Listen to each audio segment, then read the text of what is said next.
El Señor les guarde. En esta tarde vamos a hablar de la piedad. Y quiero leer este pedacito acerca de la primera carta de Pablo a Timoteo, porque vamos a estar viendo una parte del capítulo 4. Dice que esta primera carta de Pablo a Timoteo fue escrita temprano, en los años 60 después de Cristo. Eso es muy temprano. En 1 Timoteo 4, del 1 al 10, el apóstol Pablo enfoca su atención sobre el peligro de la apostasía y la falsa doctrina. Miren lo que preocupaba a Pablo, hermanos. En parte, la victoria sobre la falsa doctrina requería que el ministro del Evangelio estuviera bien nutrido con la palabra de Dios y que ejerciera la santidad personal. Eso definitivamente sería un buen testimonio a todos los creyentes y a los no creyentes también. Pablo anima a Timoteo a ejercitarse en la piedad, a ser un buen ministro del Evangelio. Al fin de todo, la calidad del carácter de Timoteo sería tan importante como la sana doctrina que debía predicar. Mateo 28, 19 y 20 dice: Por tanto, id y haced discípulos a todas las naciones, bautizándolos en el nombre del Padre y del Hijo y del Espíritu Santo, enseñándoles que guarden todas las cosas que os he mandado, y aquí yo estoy con vosotros todos los días hasta el fin del mundo. Amén. Amén. Quise traer estos versos porque el Señor Jesús, quien es la roca de nuestra fe, también de la iglesia, y en el cual se origina la iglesia porque Él mismo la compró por su propia sangre, y Él dio este mandato. ¿Y qué es la iglesia? ¿Es un hombre o es un edificio? La iglesia ni es un hombre ni es un edificio tampoco, sino que es un grupo de personas que creen en Jesús, que le han recibido como Señor y Salvador y que asimismo han recibido sus enseñanzas, las cuales están plasmadas en 27 libros del Nuevo Testamento. Este Jesús fue anunciado primeramente por las Escrituras del Antiguo Testamento y más tarde vino y anunció las buenas nuevas de salvación, que hoy se conoce como el Evangelio. Cuando nosotros leemos este pasaje y leemos también acerca de Mateo 16, 18, donde el Señor Jesús se refiere por primera vez a la iglesia, nos damos cuenta que el mandato de Jesús era ir y predicar a un grupo. Estaba mandando a un grupo y estaba mandándoles a predicar a grupos de todas las naciones, porque así leyó el pastor: id y haced discípulos a todas las naciones. Este mensaje era: enseñen todas las cosas que les he mandado. Y las enseñanzas de Jesús en los evangelios, si usted los leyera, que espero que los lee, nunca va a encontrar a Jesús enseñando u ordenando a sus discípulos: vayan y aprendan a vivir la vida monástica. ¿Qué quiere decir monástica, hermanos? Monástica viene del griego mono, que significa uno, y de donde vienen también las palabras monje o monja. ¿Saben qué quiere decir monje o monja? Quiere decir solitario. Así que se dice, pero lo busqué todas las fechas donde surgieron los primeros monasterios y no hay fechas, hermanos. Quiere decir que los que dicen que los monjes se apartaron a vivir lejos del mundo, aunque el Señor Jesús dijo: no los saques del mundo, sino apártalos del mal, se fueron a vivir lejos del mundo, y el primero que se habla de él es un San Antonio griego que surgió en el tercer siglo. Aunque les voy a decir la verdad, los primeros monjes nacieron con el budismo 563 años antes de Jesucristo.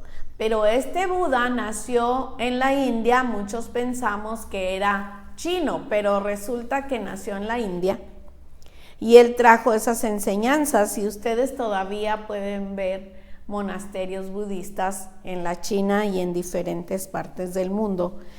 Y esto es lo que yo consulté en la enciclopedia libre que se llama Wikipedia, pero que siempre trato de mencionarla para que no, pues no es, ustedes sepan que no es de mi conocimiento, sino que tengo que leer. Pero quise traer esto porque ¿cómo vivían los primeros cristianos? Ahorita lo vamos a leer en el capítulo 2 de Hechos 41 al 47, dice que los primeros cristianos vivían en comunidad y tenían en común todas las cosas. Quiere decir, no se aislaban a vivir en monasterios o no se aislaban a vivir solitarios en cuevas, como se dice que algunos se apartaron para vivir solitarios en cuevas para no tener las atracciones del mundo. El único que conocemos que vivía solitario en la Biblia es Juan Bautista, que vivía en el desierto y se vestía de pelo de camello y comía miel silvestre y chapulines. Dice que langostas, pero no crean que eran langostas del mar, pues estaba en el desierto, así que eran grasshoppers en inglés, chapulines para nosotros. ¿Ok? Miren ustedes lo que va a leer el pastor en 1 Timoteo 4 del 1 al 3. Pero el Espíritu dice claramente que en los postreros tiempos algunos apostatarán de la fe, escuchando espíritus engañadores y a doctrinas de demonios, por la hipocresía de mentirosos que, teniendo cauterizada la conciencia, prohibirán casarse y mandarán abstenerse de alimentos que Dios creó para que con acción de gracias participasen de ellos los creyentes y los que han conocido la verdad. No quise ponerle como título distinga a los mentirosos, pero le puse distinga la apostasía, aunque Pablo sí le llama mentirosos que tienen cauterizada la conciencia. Cauterizada quiere decir como cuando a un animal se le pone un sello con un hierro candente y entonces le ponen una marca. Ya después esa marca ya no les va a doler ni les va a hacer cosquillas siquiera. Entonces, hermanos, estamos viendo a Pablo hablando a Timoteo que en los postreros tiempos en los cuales ya estamos por todas las circunstancias que estamos viendo y que están pasando delante de nuestros ojos, hermanos, en la televisión y por todos lados, nosotros vemos que hay apostasía. ¿Y qué quiere decir apostasía? Quiere decir alejarse de la fe, renunciar a la fe, rechazar la fe o hablar contra la fe. ¿Y cuál fe estamos hablando? La fe que está escribiendo de Pablo a Timoteo y que fue traída por el Señor Jesucristo, en la cual también esperaban todos los israelitas desde tiempos antiguos, porque se les había pronosticado, anunciado o profetizado. Pero miren ustedes cuando dice que prohibirán casarse. Cuando estamos viendo esta prohibición, es claramente en contra de la palabra de Dios. El Señor desde Génesis dijo en el 2:18, no es bueno que el hombre esté solo. ¿Cómo vamos a distinguir a los mentirosos? Miren, lo único que sí debería haber prohibición para casarse es entre homosexuales. Lo voy a decir y lo voy a seguir diciendo, aunque me llamen que estoy en los tiempos de mi bisabuela. Eso no me preocupa. La Biblia dice así y así hay que exponer. Esta prohibición de casarse se refiere a una prohibición entre hombre y mujer. Pero si el Señor mismo tomó una de las costillas de Adán para fabricar una mujer, para crear una mujer. Quiere decir que a Dios le parecía que el hombre debía vivir en comunidad, no solo. Cuando usted ve las noticias, se da cuenta que en este tiempo de pandemia hubo 560,000 estudiantes que no se registraron para este año y que las universidades están poco pobladas cuando estaban sobrepobladas y que ha habido muchos suicidios. ¿Por qué?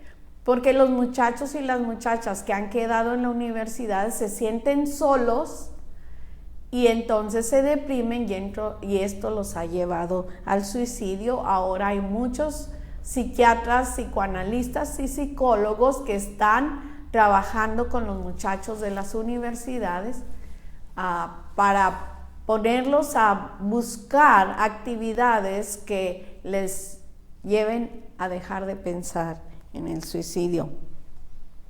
¿No nos dice esto que no es bueno que el hombre esté solo? Hermanos, la palabra de Dios siempre va a ser confirmada, aún por la sociedad y lo que suceda en ella. La fuente que consulté dice que esta carta de Pablo a Timoteo son recomendaciones éticas para la iglesia y para sus integrantes. Esta carta a Timoteo habla contra los falsos maestros. Estos falsos maestros estaban cargados de orgullo y no sabían nada, así les dice Pablo, no saben nada. Fundamentalmente esta enseñanza eran enseñanzas prácticas y el capítulo 3 se refiere al orden eclesiástico que debía tener la iglesia y las condiciones de los conductores, es decir, de los diáconos y los obispos. Cuando dice Pablo a Timoteo que el que no sabe gobernar su casa, se refiere a una palabra en griega que se dice proistem, y esta palabra quiere decir gobernar. Pero dice, ¿cómo cuidará a la iglesia de Dios? Y este cuidará viene del griego epimeloma, que se usa para quien cuida a un enfermo o a un herido, como en la parábola del buen samaritano. ¿Y cómo cuidaría una persona a otra si están solos? El mismo proverbista dice que mejor son dos que uno, porque si uno cae, el otro le levanta. ¿Qué pasaría con un anacoreta? No es una maldición ni tampoco es un insulto, así se les llamaba a los que decidían vivir su vida solitaria. ¿Cómo pasaría si de pronto él se enfermara? Pues nadie estaba para ayudarlo, nadie estaba para levantarlo. Así que, como vemos aquí, que es muy importante que nosotros veamos que estas personas que prohíben casarse están en contra totalmente de la palabra de Dios. Nosotros podemos ver aquí que esta carta dice fue escrita en el año 60. Ya dijimos que era muy temprano en los tiempos que se escribieron estas cartas, y nosotros hemos leído que el Apocalipsis, que fue el último libro de la Biblia, se escribió en el año 93 probablemente, así que eran muy tempranas, muy cercanas a la vida del Señor Jesucristo, y no hagamos caso de personas que luego vivieron en el siglo IV, a Arrio, y que habla de Jesús, algo que tampoco sabe, porque él ni siquiera conoció al Señor Jesús. Luego vemos a Russell, que viene con las mismas ideas de Arrio. Sorry, russellistas, pero están rotundamente equivocados y no se agarran de la verdad. La verdad está en la Biblia, y no en la Biblia escrita por Russell, sino en la Biblia que fue escrita en los primeros años de la imprenta, porque no fue alterada. Así que si queremos saber las cosas bien, tenemos que dirigirnos a las fuentes, como hacía este hombre que vino y clavó sus 95 tesis en la iglesia de Gutenberg. Así que tenemos que volvernos a las fuentes. Entonces Pablo nos está diciendo en los últimos tiempos. Pablo, quizá como los otros que vivían en su tiempo, pensaron que Jesús regresaría inmediatamente. Por eso es que muchos vendían sus propiedades y las repartían entre los pobres. Ahora, esto no quiere decir que nosotros estamos mal porque no vendemos nuestras propiedades, y si las vendemos, ¿a dónde vamos a ir a vivir? ¿Verdad? Pero ellos estaban haciendo eso porque pensaban, ya va a venir Cristo y aquí se va a quedar la propiedad de todas maneras. Pero lo que me refiero a esto es que vivían en comunidad, es decir, vivían junto con otras personas, no se apartaron nunca a vivir solos. Así que estos mentirosos que dice Pablo, dice, apostatarán de la fe escuchando engañadores. Así que Pablo hace mención a Timoteo, y no solo en esta carta, sino también en la segunda, en 3:5, dice que teniendo apariencia de piedad, negarán la eficacia de ella. Eso quiere decir que Pablo le estaba dando una advertencia a Timoteo, porque a veces vienen, como dijo Pedro, gente vestida de oveja, pero por dentro son lobos rapaces. Definitivamente, Pablo está señalando las características de estos engañadores, y esta advertencia, hermanos, no nació en la mente de Pablo, quiero decirles, nació en el corazón de Dios, porque dice que el Espíritu dice claramente. Así que cuando Pablo está haciendo esta advertencia a Timoteo, está siendo inspirado por el Espíritu Santo, y esto también lo comprueba el apóstol Pedro, del cual, dicho sea de paso, era casado, hermanos, ¿ok? No crean que el primer papá no era casado. Pedro era casado, y Pedro en el capítulo 1:21 de su primera carta dice que nunca la profecía fue traída por voluntad humana, sino que los santos hombres de Dios hablaron, siendo inspirados por el Espíritu Santo. Así que nosotros debemos saber que lo que estamos leyendo ha sido inspirado por el Espíritu Santo desde el mismo momento de Génesis 1. Y desde antes, hermano, Dios ya estaba, porque Dios es eterno. Así que dice aquí, cuando Pablo le está hablando a Timoteo, le dice, ten cuidado, porque Génesis 1:27 y 28 dice así. 1:27 y 28. Dice, y creó Dios al hombre a su imagen, a imagen de Dios lo creó, varón y hembra los creó, y los bendijo Dios, y les dijo, fructificad y multiplicaos, llenen la tierra y sojúzguenla, y señoread en los peces del mar, en las aves de los cielos, y en todas las bestias que se mueven sobre la tierra. Cuando estamos viendo esta prohibición flagrantemente en contra de la palabra de Dios, en el 2:22 al 24 del mismo Génesis, nos dice cómo Dios formó a Eva. Y de la costilla que Jehová Dios tomó del hombre, hizo una mujer y la trajo al hombre. Dijo entonces Adán, esto es ahora hueso de mis huesos y carne de mi carne. Esta será llamada varona, porque del varón fue tomada. Por tanto, dejará el hombre a su padre y a su madre, y se unirá a su mujer, y serán una sola carne.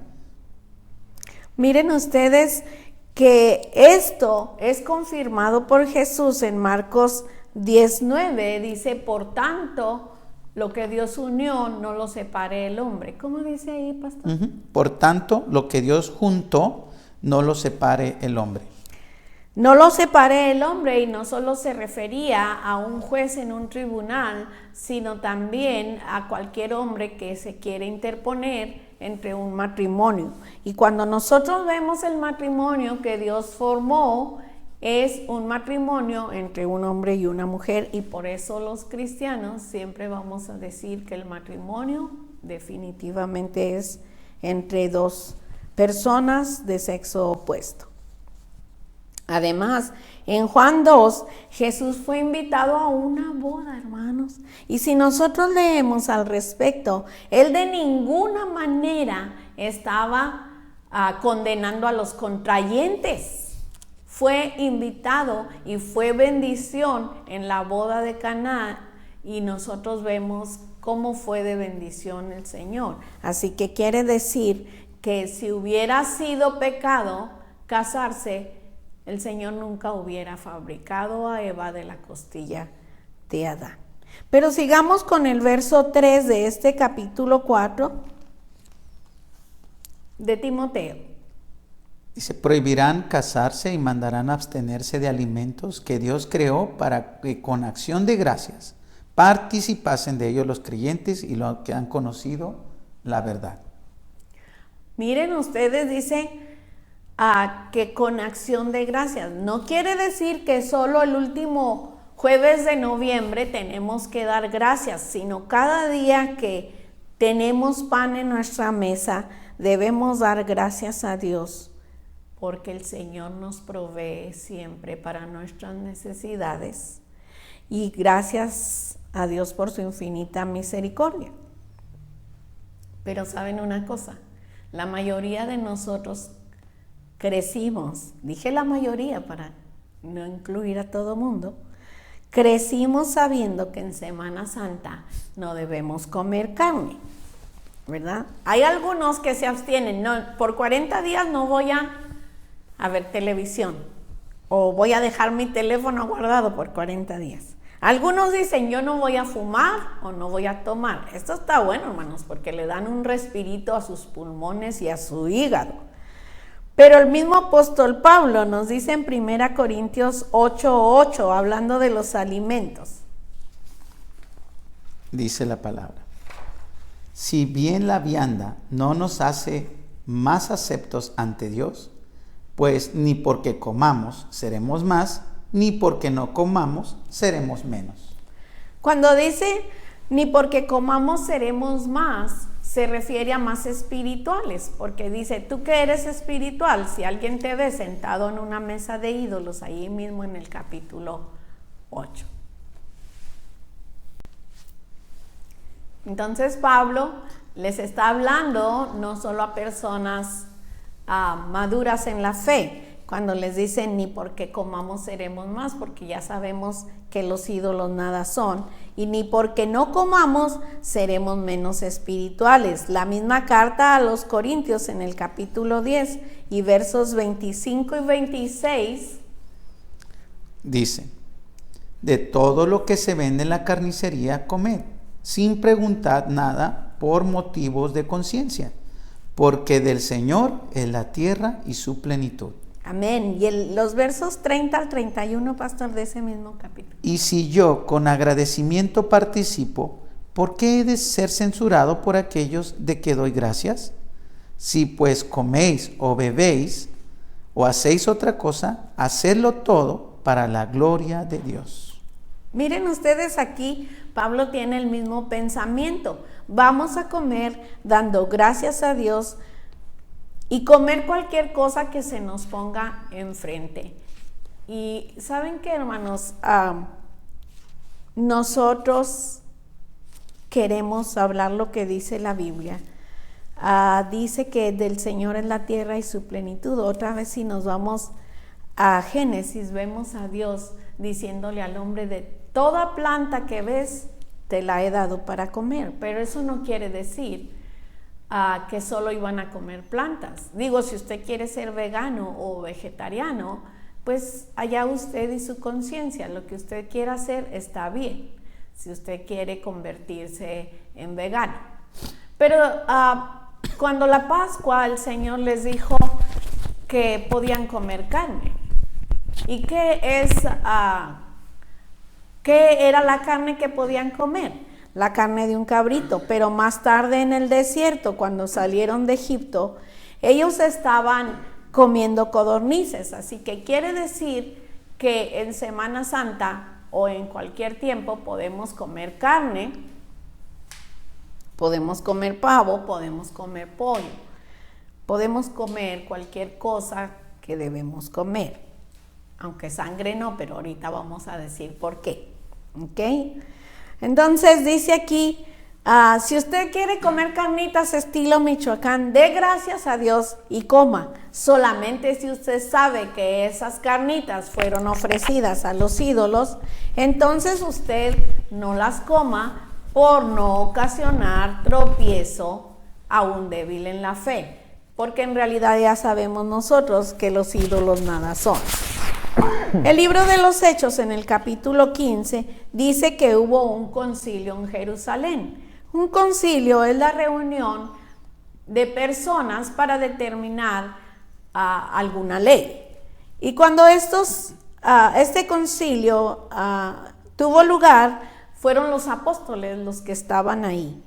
Los apóstoles reunidos trataban una cuestión muy importante para su época y para la primera iglesia cristiana. Esta es la primera iglesia cristiana. No crean que viene de otro lugar, sino que viene de Jerusalén, porque acuérdense, la salvación nos viene de los judíos. Amén, gracias a Dios. Entonces dice aquí que estaban tratando esta cuestión. ¿Debemos enseñar a los gentiles, a los no judíos, la ley de Moisés o no?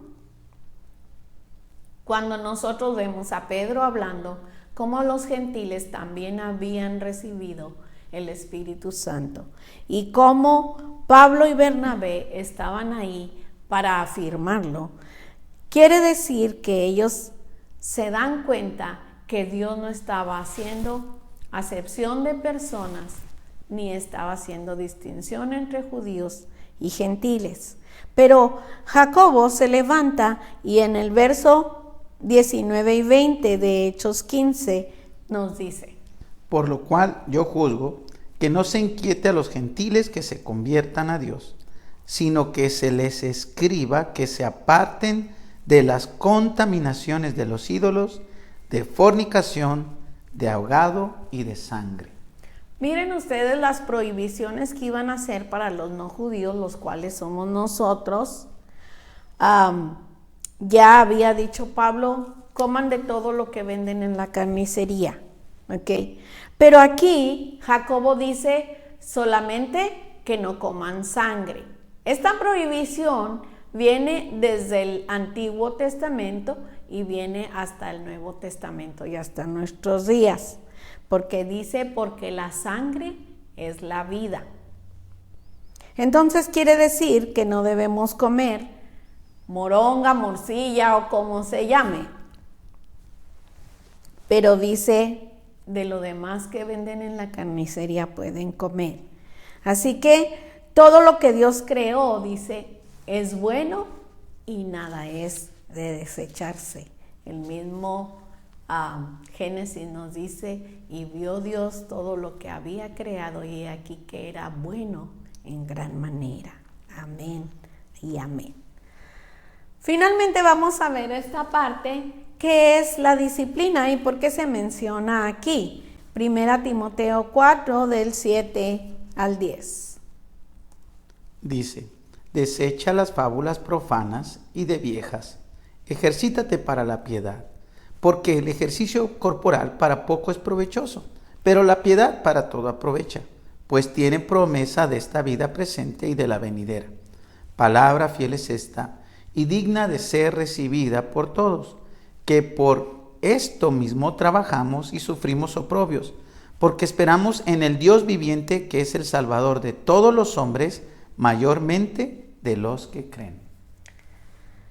Es una buena enseñanza y como dice la enciclopedia, son enseñanzas prácticas para la iglesia. Hermanos, aquí Pablo a Timoteo nos están enseñando que sí debemos creer y que no debemos creer. Cuando nos dice, desecha las fábulas profanas y de viejas, no solo se refiere a chismes, probablemente también a eso se puede referir, pero dice que a fábulas que las abuelitas oyeron de sus madres y luego las contaron a sus nietos y luego estos nietos las contaron a sus propios nietos y así fue de generación en generación.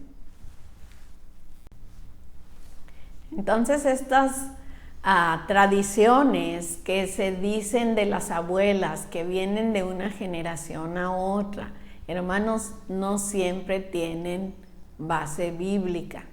De hecho, la mayoría no tiene base bíblica. Tenemos que tener mucho cuidado, aunque yo sé que en cada pueblo debe haber sus historias, pero hermanos, si la Biblia no lo dice, usted no lo crea, solo óigalo como una tradición, óigalo como un cuento, pero realmente no tiene que poner su fundamento y su fe en esas tradiciones. Si usted no ha leído las cosas en la Biblia, no ponga su fe en esas cosas, por favor. Hermanos y amigos que oigan esta clase, tenemos que fundar nuestra fe, como dijo Martín Lutero, en las fuentes. Y las fuentes son el Antiguo y el Nuevo Testamento, y más nada. Así que muchas personas creen lo que les dicen las abuelas y las tradiciones porque no leen la Biblia y creen cualquier cosa. Pero cuando Pablo le está diciendo a Timoteo, ejercítate para la piedad, le está diciendo, incluye la oración, como consejo te lo digo, y lee la palabra de Dios para que no te digan y no te cuenten. No lo dice así, pero eso le quiere decir. Recordemos que la primera iglesia se reunían para orar, como vimos en Hechos 2, 47 y 48, dice que ellos no solo tenían las cosas en común, sino que compartían el pan y las oraciones. Y en la iglesia de Berea, de Hechos 17, 11, dice que ellos se reunían cada día escudriñando las escrituras para ver si estas cosas que Pablo les contaba eran así. Hermanos, cuando alguien viene a nuestra puerta y nos dice, mire, la Biblia dice esto, usted saque su propia Biblia y léala, porque ¿saben qué? Hay muchas Biblias, bueno, no hay muchas Biblias alteradas, solo una, pero usted tenga cuidado quién es el que vino a decirle que la Biblia dice y usted vaya a las fuentes. Si usted va a las fuentes, dice usted será un buen soldado de Jesucristo. Cuando Pablo dice ejercítate, tiene la mente en los atletas. Recordemos que para el tiempo de Pablo ya se conocían las Olimpiadas. Las Olimpiadas nacieron en Grecia y aunque en este tiempo de Pablo ya no era Grecia quien dominaba el mundo, sino los romanos, nosotros podemos leer en algunos libros que la moda y lo elegante era todo lo helenista, es decir, la lengua y las costumbres griegas. Entonces, cuando Pablo dice ejercítate, él quizá tiene en mente a un atleta que corre en los Juegos Olímpicos y también lo menciona en 1 Corintios 9:24, que dice, todo el que corre en el estadio, de todo se abstiene. ¿Por qué? Porque tiene una disciplina de lo que debe y no debe comer para tener su cuerpo bien dispuesto para las carreras que corre o las disciplinas que practica. Y todo, dice, esto también se refiere a costumbres griegas que los atletas tenían. Pero miren ustedes, cuando un atleta se ejercita y pasan los años, usted no va a ver nunca en los Juegos Olímpicos a un viejito corriendo o haciendo pesas o haciendo cualquier otra cosa. ¿Por qué? Porque al pasar de los años, entonces ellos traen a nuevos atletas, a jóvenes atletas.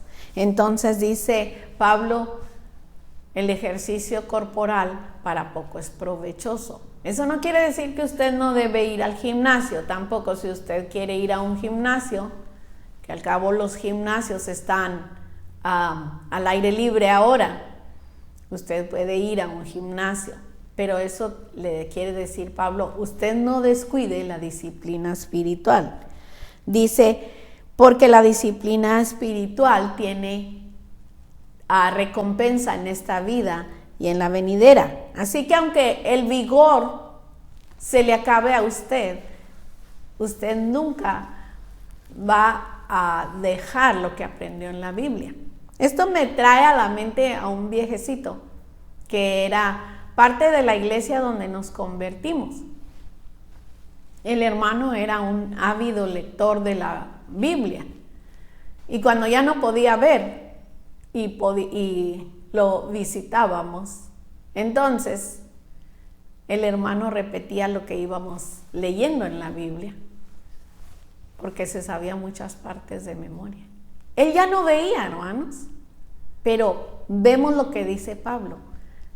El ejercicio corporal deja de ayudarte, pero la lectura bíblica, los ejercicios espirituales, que es la oración y la lectura bíblica, van a ir contigo. Aunque dejes de ver, tu mente ya sabe muchos pasajes bíblicos. Y por eso dice Pablo, el ejercicio espiritual tiene recompensa en esta vida y en la venidera. Así que usted nunca va a perder los efectos, los beneficios, el valor y la fuerza de las Escrituras. Ahí van a seguir con usted hasta que usted se muera. Y cuando usted se muera, usted va a llegar con el Señor Jesús y se va a dar cuenta que todo lo que decía la Biblia lo va a comprobar con sus ojos, como dijo Job, lo veré yo con mis ojos y no con los ojos de otro. Y nosotros vemos aquí entonces que estas disciplinas espirituales nos hacen fuertes para la piedad. ¿Y qué es la piedad? Una persona que está entregada a Dios. No estoy diciendo que es un monje, no estoy diciendo que es una persona solitaria, sino una persona que en medio de su entorno practica estas disciplinas espirituales. ¿Y usted? ¿Cuál disciplina va a empezar a practicar hoy? El Señor le bendiga.